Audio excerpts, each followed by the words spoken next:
Hi friends, welcome to Saivik cards. இன்றைக்கி நம்ம என்ன பார்க்க போகிறோம்னா ஹோம்மேட் ஸ்க்ராட்ச் பேப்பர் எப்படி பண்ணுறதுன்னு தான் பார்க்க போகிறோம். நம்ம சேனலை சப்ஸ்கிரைப் பண்ணாதவங்க சப்ஸ்கிரைப் பண்ணிக்கோங்க. வாங்க ஃப்ரெண்ட்ஸ், வீடியோக்குள்ளே போகலாம். ஃபஸ்ட்டு ஒயிட் கலர் சார்ட் பேப்பரை வந்து A4 சைஸில் நான் கட் பண்ணியிருக்கேன். அதுக்கப்புறமா இந்த மாதிரி ஸ்கெட்ச் யூஸ் பண்ண போகிறேன். நீங்கள் க்ரையான்ஸ் யூஸ் பண்ணாலும் பண்ணிக்கலாம். ஃபஸ்ட் இந்த மாதிரி ஃபுல்லாத்தையுமே நீங்கள் கலராக கொஞ்சம் கொஞ்சமாக டிசைன் பண்ணி நீங்கள் அடிச்சிக்கலாம். இந்த மாதிரி டிசைன் தான் இல்லை, உங்களுக்கு எந்த மாதிரி டிசைன் பிடிக்குமோ நீங்கள் அந்த மாதிரி பண்ணிக்கலாம். பிளாக் கலர் தவிர மற்ற கலர் யூஸ் பண்ணிக்கலாம். ஏன்னா நம்ம எல்லா கலரையுமே அடித்து முடிச்சதுக்கப்புறமா ஃபைனலாக வந்து பிளாக் கலர் அடிப்போம். பிளாக்கும் ஒரே மாதிரி இருக்கிறதுனால நம்மளுக்கு வந்து ட்ராயிங் பண்ணும்போது உங்களுக்கு வந்து சரியாக தெரியாது. ஸோ பிளாக் கலர் தவிர நீங்கள் மற்ற கலர் யூஸ் பண்ணிக்கலாம்.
ஃபுல்லாகவே நான் இந்த மாதிரி கலர் பண்ணி முடிச்சிட்டேன்.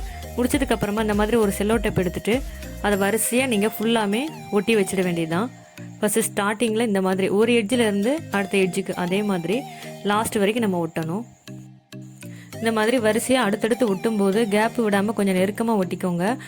ஏன்னா பெயிண்ட் பண்ணும்போது நம்ம கேப் இருந்தால் நம்மளுக்கு வந்து வரையும் போது உங்களுக்கு சரியாக வராது. ஸோ நல்லா அடுக்கடுக்காக வந்து வரிசையாக நெருக்கமாக ஒட்டிக்கோங்க இந்த செல்லோ டேப்பை. இந்த செல்லோ டேப் ஒட்டுறதுக்கு பதிலாக நம்ம கிளாஸ் ஷீட் கூட யூஸ் பண்ணிக்கலாம். அது யூஸ் பண்ணும்போது உங்களுக்கு ட்ராயிங் பண்ணும்போது ஈஸியாக வரும். செல்லோ டேப் வந்து எல்லார் வீட்லேயுமே ஈஸியாக கிடைக்கிறதுனால நான் இன்றைக்கி அதை வந்து யூஸ் பண்ணியிருக்கேன்.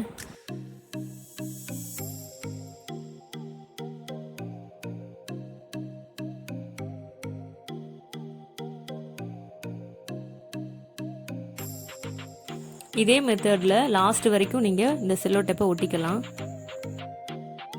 ஃபுல்லாத்தையுமே நான் இந்த மாதிரி செல்லோ டேப் வச்சு ஒட்டி முடிச்சிட்டேன். இதை நேராக எடுத்து வச்சதுக்கப்புறமா நான் வந்து black colour fabric paint use பண்ண போகிறேன். இதில் வந்து நான் வாட்டர் எதுவுமே மிக்ஸ் பண்ணலை, அப்படியே தான் நான் பெயிண்ட் பண்ண போகிறேன். இதில் ஃபுல்லாமே நீங்கள் அந்த பிளாக் கலர் பெயிண்ட்டை அப்ளை பண்ணிடுங்க.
இந்த மாதிரி ஃபுல்லாக அடித்ததுக்கப்புறமா ஒரு 1/2 hour வெயிட் பண்ணிக்கலாம்.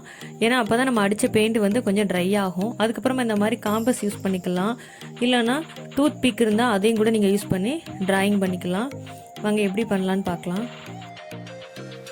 ஃபஸ்ட்டு இந்த மூடியை யூஸ் பண்ணி ஒரு சர்க்கிள் போட்டுக்கிறேன். நான் வந்து ஒரு ரங்கோலி டிசைன் மாதிரி பண்ணேன். உங்களுக்கு எந்த டிசைன் பிடிக்குமோ நீங்கள் அந்த மாதிரி பண்ணிக்கலாம். இல்லை லெட்டர்ஸ் எழுதுனா கூட நீங்கள் எழுதிக்கலாம். ஸ்டார்டிங்கில் நம்ம கலராக க்ரையான்ஸு இல்லைனா ஸ்கெட்ச் வச்சு யூஸ் பண்ணுறோம் இல்லையா, அதில் வந்து நீங்கள் பர்த்டே அந்த மாதிரி இல்லை நேம் அந்த மாதிரி எழுதி கூட நீங்கள் மேலே பெயிண்ட் பண்ணிவிட்டு ஸ்க்ராட்ச் பண்ணும்போது அதுவே உங்களுக்கு ஒரு டிசைனாக தெரியும். அதுவுமே கூட நல்லா தான் இருக்கும்.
இந்த மாதிரி ஒரு சர்க்கிளாக போட்டு நான் சிம்பிளாக டிசைன் வந்து பண்ணியிருக்கேன்.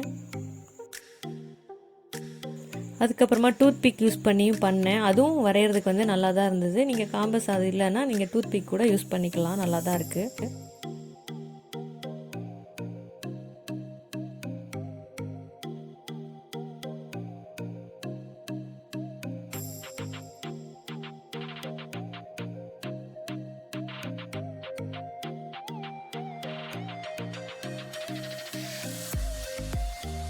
ஸ்டார்டிங்கில் நம்ம கொஞ்சம் கொஞ்சமாக க்ரையான்ஸ் யூஸ் பண்ணி ஸ்கெட்ச் யூஸ் பண்ணி கலர் பண்ணிவிட்டு மேலே பெயிண்ட் பண்ணிவிட்டு ட்ராயிங் பண்ணுறப்போ அது நல்லா கலராக தெரிகிறப்போ பார்க்குறதுக்கு நல்லா அழகாக இருக்குது. இந்த ஹோம்மேட் ஸ்க்ராட்ச் ஷீட் உங்களுக்கு பிடிச்சிருந்ததுன்னா லைக் பண்ணுங்கள், ஷேர் பண்ணுங்கள், கமெண்ட் பண்ணுங்கள். மறக்காமல் நம்ம சேனலை சப்ஸ்கிரைப் பண்ணாதவங்க சப்ஸ்கிரைப் பண்ணிக்கோங்க. Thank you friends.